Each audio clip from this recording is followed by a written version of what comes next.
Welcome to Hyderabad property show. మీరు చూస్తుంది వనస్థలిపురం దగ్గరలోనే ఒక ఓపెన్ ప్లాట్ అండి. ఈ ప్లాట్ గురించి పూర్తి వివరాలు తెలుసుకోవడానికన్నా ముందు మన ఛానల్ని ఇప్పటివరకు సబ్స్క్రైబ్ చేసుకున్న వాళ్ళు సబ్స్క్రైబ్ చేసుకోండి. అలాగే ఈ వీడియోని లైక్ చేయండి, షేర్ చేయండి. ఇక ప్లాట్ డీటెయిల్స్లోకి వెళ్ళినట్టయితే ఇది north and east corner plot అండి. మనం చూస్తుంది నార్త్ వైపు ఉన్నటువంటి 30 ఫీట్ రోడ్డు, ఈస్ట్ వైపు వచ్చేసి 25 ఫీట్ రోడ్డు ఉంటుందండి. మనకు మంచి సైజుతో ఉందండి ఈ ప్లాటు.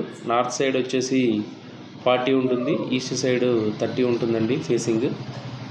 టోటల్గా 133 స్క్వేర్ యార్డ్స్. వెల్ డెవలప్డ్ ఏరియాలో ఉందండి ప్లాటు. చుట్టూ ఆల్రెడీ కన్స్ట్రక్షన్ అయిపోయింది. మీకు విజయవాడ హైవే నుంచి జస్ట్ 1/2 కిలోమీటర్ డిస్టెన్స్లో ఉంటుందండి ఈ ప్లాటు. ఎవరైతే వనస్థలిపురంలో చిన్న ప్లాట్లో ఇల్లు కట్టుకోవాలని చూస్తూ ఉన్నారో ఇది చాలా బాగుంటుంది. మెయిన్ రోడ్కి చాలా దగ్గర. ఈ ప్లాట్ కనుక మీకు నచ్చినట్టయితే వీడియోలో కనిపిస్తున్న నెంబర్కి కాల్ చేయండి. ఇలాంటి ప్రాపర్టీస్ మీరు రెగ్యులర్గా చూడాలనుకుంటే మా ఛానల్ని సబ్స్క్రైబ్ చేసుకోండి. Thank you for watching.